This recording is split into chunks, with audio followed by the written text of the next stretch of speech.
अच्छा, ये रक्षा बंधन जो है कहां से जन्म हुआ, जो मेरे हिंदू धर्म में बढ़ाया जाता है? आज तो ब्राह्मण मान देता है, लेकिन नहीं, ये ब्राह्मण अपना पेट भरने के लिए, अपना कमाई बनाने के लिए लगा दिया है। लेकिन ये रक्षा बंधन जो है, मैया लक्ष्मी राजा बलि को राखी बांध करके अपने उपहार स्वरूप में भगवान नारायण को वैकुंठ धाम ले गया था। जब 3 डेग धरती राजा बलि से लिया और लेने के बाद 2 डेग में आकाश पाताल सारे नित्य भवन जीत लिया, तीसरा डेग कहाँ रखी? उसका पत्नी का प्रभु मेरे मस्तक में रख दिया।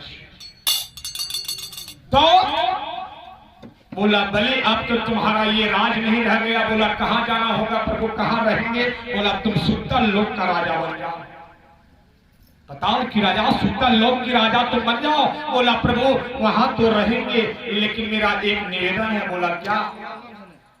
बोला वहां जब रहेंगे ना, तो मैं घर से निकलते और घर में घुसते हर हमेशा आपका दर्शन मुझे चाहिए। बोला दर्शन, इसका मतलब है आपका पहरेदार बन के मुझे रहना होगा, दंडाधारी खबरदार का कमान रहना होगा। बोला प्रभु ये नहीं कर रहा। बोला तो क्या, ये बात क्या है? बोला नहीं प्रभु, आपका दर्शन मुझे हर हमेशा मैं भक्त हूं। बलि राजा कौन था? हिरण्यकश्यप की पुत्र प्रहलाद, प्रहलाद का पुत्र विरोचन और विरोचन का पुत्र राजा बलि था, जिससे 3 डेग धरती भगवान नारायण।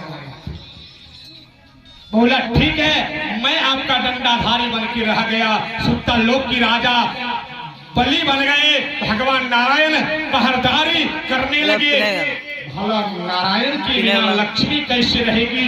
लक्ष्मी जब सावन की पूर्णिमा आया तो बहन बन के गई राजा बलि के दरबार में कि भैया आज रक्षाबंधन का त्योहार है, मैं आपके हाथ में राखी बांध देंगे।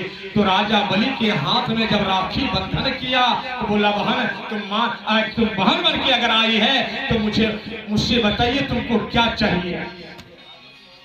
मैया लक्ष्मी से कहा ए बाबू जवानी,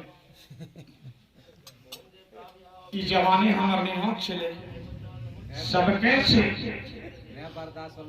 बिरह की अगिया लगेला यही तार पवन सखी भारती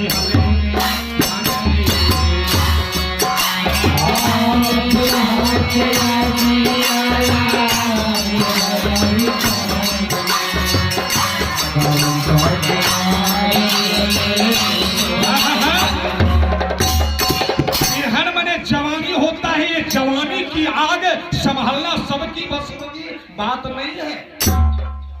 ये जवानी को संभालना सबसे बड़ी बात है। अगर संभाल नहीं पाते हैं तो घर त्याग कर देते हैं, परिवार त्याग कर देते हैं, समाज से वंचित हो जाती है और ये घर से निकल करके खुशी। वही है ये जवानी की आग।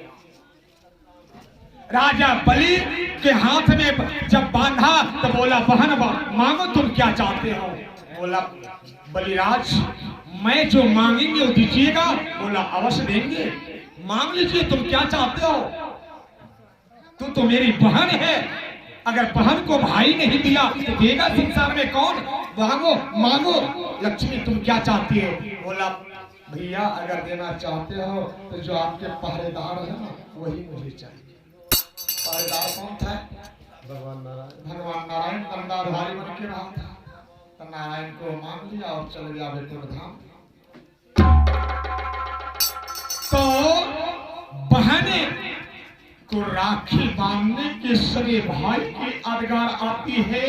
और नारी अगर नई नवीली है 13 दिन तक रोती है और बाल बच्चेदार जब हो जाती है, पति मर जाते हैं, श्रृंगार उतर जाती है, तो जब जब नारी सेज पलंग पर रात में जाती है तब तक पति की अवगार करके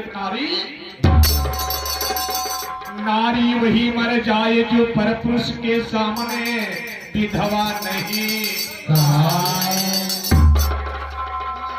बेटा वही मर जाए जो बाप के पगड़ी उतारे, बेटी वही मर जाए जो कुल में दाग लगा, गाय वही मर जाए जो दूधे टांग उठावे।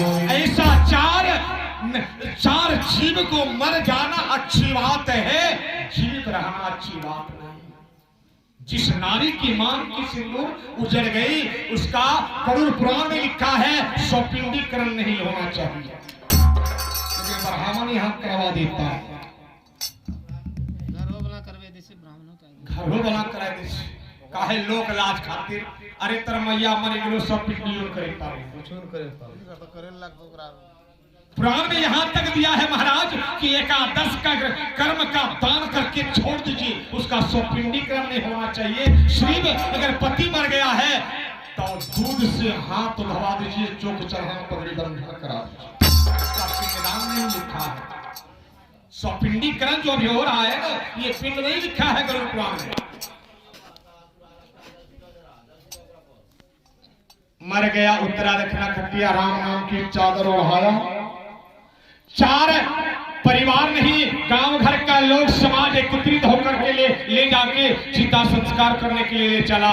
उस दिन मैं पूछता हूं कि जब ले जाते हैं उसका कोई नियम है या बिना नियम से ले जाना चाहिए? पिंडदान हम लोग कौन दिन से करते हैं? छोर कर्म दिन।